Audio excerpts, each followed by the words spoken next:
my own opinion comes closest to Jalen's opinion.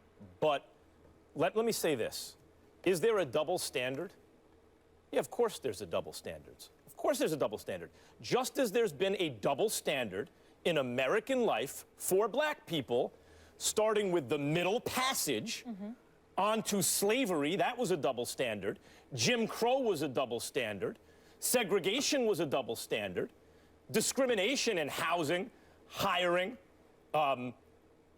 school, education, all those were double standards. These double standards have existed for black people throughout the history of this country in all aspects of American life. So is there now a double standard in terms of language? Yeah. And that's a good thing. Now, I'll say this. There is a presumption when you're watching a post-game presser, I think, that that's suitable for a general audience. And as a father of 3 young girls who hopes to get them involved, at least interested, I'm trying, in the NBA, someone to watch the games with, I would hope that I could sit them down and we could watch the post-game presser together, and this kind of language is not suitable for a general audience, particularly for children, and this is family entertainment. So do I think it was good, or am I happy that he used it? No. But is there a double standard, and is that okay? Yes. A separate conversation about the word even used among African-American people and kind of internalizing oppression is a separate conversation. But as far as this conversation goes, double standard, yup, I'm okay with that. I wish you wouldn't have said it. I think I'm pretty much hand in hand with you on this conversation. First of all, I would start with this. It's not my place, really, to say who should and should not use this word, to define when and when it is not appropriate. Obviously, there's a double standard, Max, and I'm with you. I'm okay with that. This isn't a pursuit of fairness and who can say what. If your point as an adult is, if one person can say it, why can't I? You're intentionally avoiding all of the historical and intellectual baggage and nuance that goes into understanding, as Michael Wilbon said, the context of the usage of the word. But my interest is not really obvious facts of life that adults should be able to wrap their heads around. I do think, and this is what you started to get to, Max, when Jalen and Michael Wilbon say it should be used exclusively among ourselves, meaning the black community. You know, here's the thing. When I come on this show and I have race conversations with you, I come from a position where I am standing on a premise that I know to be right. And I'm willing to have a confident discussion, sometimes a debate with you. In this one, my perspective it's curious, it's open, I don't know. I live in New York City. It's a very diverse community. My family and I live in a very diverse part of New York City. When my kids, 5 and 9 years old, get on the subway, used almost always in a friendly way, not in a pejorative way. I don't know that my kids have ever heard it used in the pejorative. They've only ever heard it used in the amicable way, right? But it still makes you cringe. And I still wonder, how do you explain to a 5 or 9-year-old it's a bad word?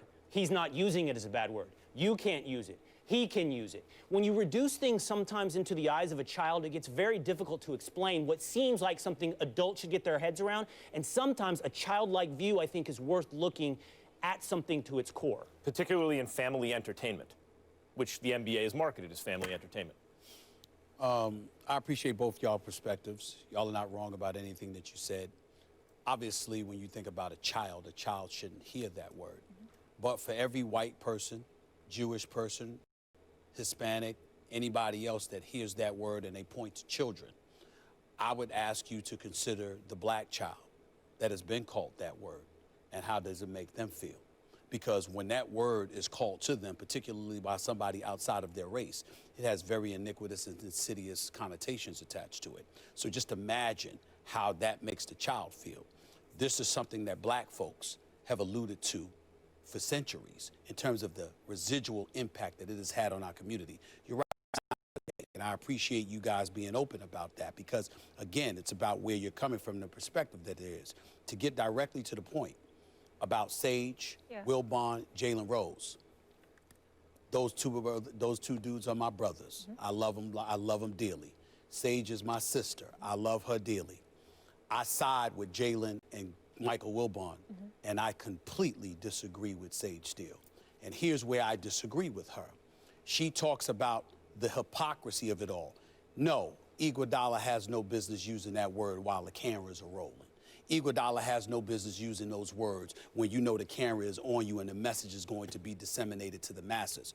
But what I took from what Sage was saying was that even amongst ourselves, it's not something that should ever be echoed and should ever be used, and we would be hypocritical even if we're using it then.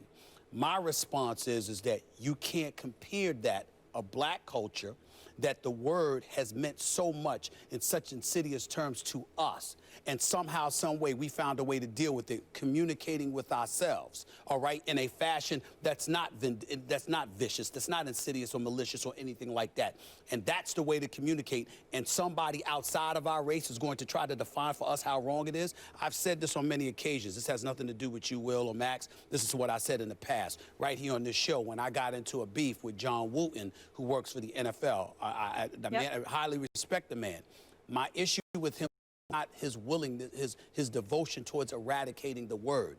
It was giving the NFL, a white power structure, the power to punish those within the black community who would use the word. Right. It resonated with me because I'm saying, wait a minute, if you are the ones who made the word so vicious and so malicious to a race of people, how do you get to turn around after that and decide that we can be punished for talking amongst ourselves, not on the airwaves or anything like that, but I'm just saying amongst ourselves. I have a problem with that. I have a question, and Sure. certainly it wouldn't be in the pursuit of trying to demand Sure. or decide who gets to say what, Right. rather just a simple curiosity. If there are places where it's inappropriate to use this word, as Michael and Jalen suggested on their broadcast, And I would too. and you just did as well, and that children shouldn't hear the word, and several young black children, friends of my children, they don't use the word. What is the why at the core of that? Why is it inappropriate for children to hear or use the word, but it is more appropriate for adults to? What we're saying is, first of all, understand, nobody's saying that it's appropriate.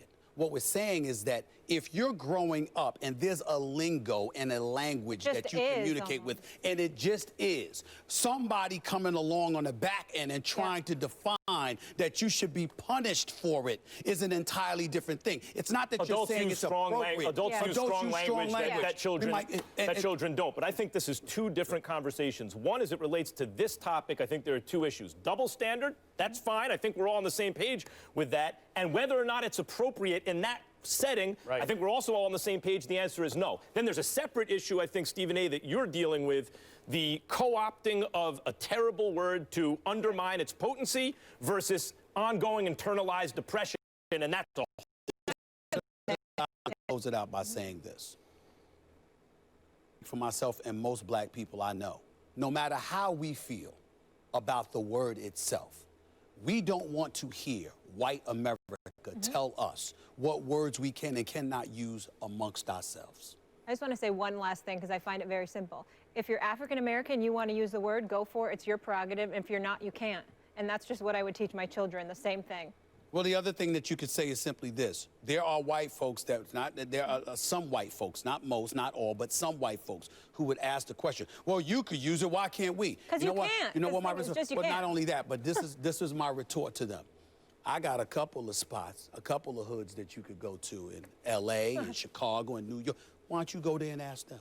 Because you know better. In other words, I'm challenging them because I'm saying deep in your core, you know better. Don't ask a question. It's a rhetorical question. You know the answer to that. You just want to act like you don't because you want the license to do what you want to do. I want to leave it here on this. Sure. Certainly, there isn't a desire to dictate who can and cannot say. I'm more curious about the personal decision that you would make, or Jalen would make, or Wilbon would make on when and where and why it's okay to use it. I'm genuinely curious on that personal decision that you make. And I'm saying to you that, for me personally, I side with Jalen Rose. I find that the word it's as insidious as it is. It wasn't that way to us when we communicated with and have now used it as a license to try and use it themselves. I side with Jalen in terms of saying, okay, we got to pump the brakes because this is getting out of hand, but we never used it consciously. It's not like you're talking, it's almost like cussing, for crying out loud. It's not like you're just planning on saying the F word or the MF word or whatever. It's just something that comes out of your mouth. Words that are verboten are attractive, especially to teenagers and stuff, because they're verboten, you know. Yeah. Good Good point. conversation. Will, thank you so much for being with us. Coming up after the break, the newest addition to the Eagles, Alshon Jeffrey, joins the show to tell us why he chose Philadelphia. And Brady and the Patriots won the Super Bowl, so why is New England so active in free agency? Max thinks he knows why, and he will explain.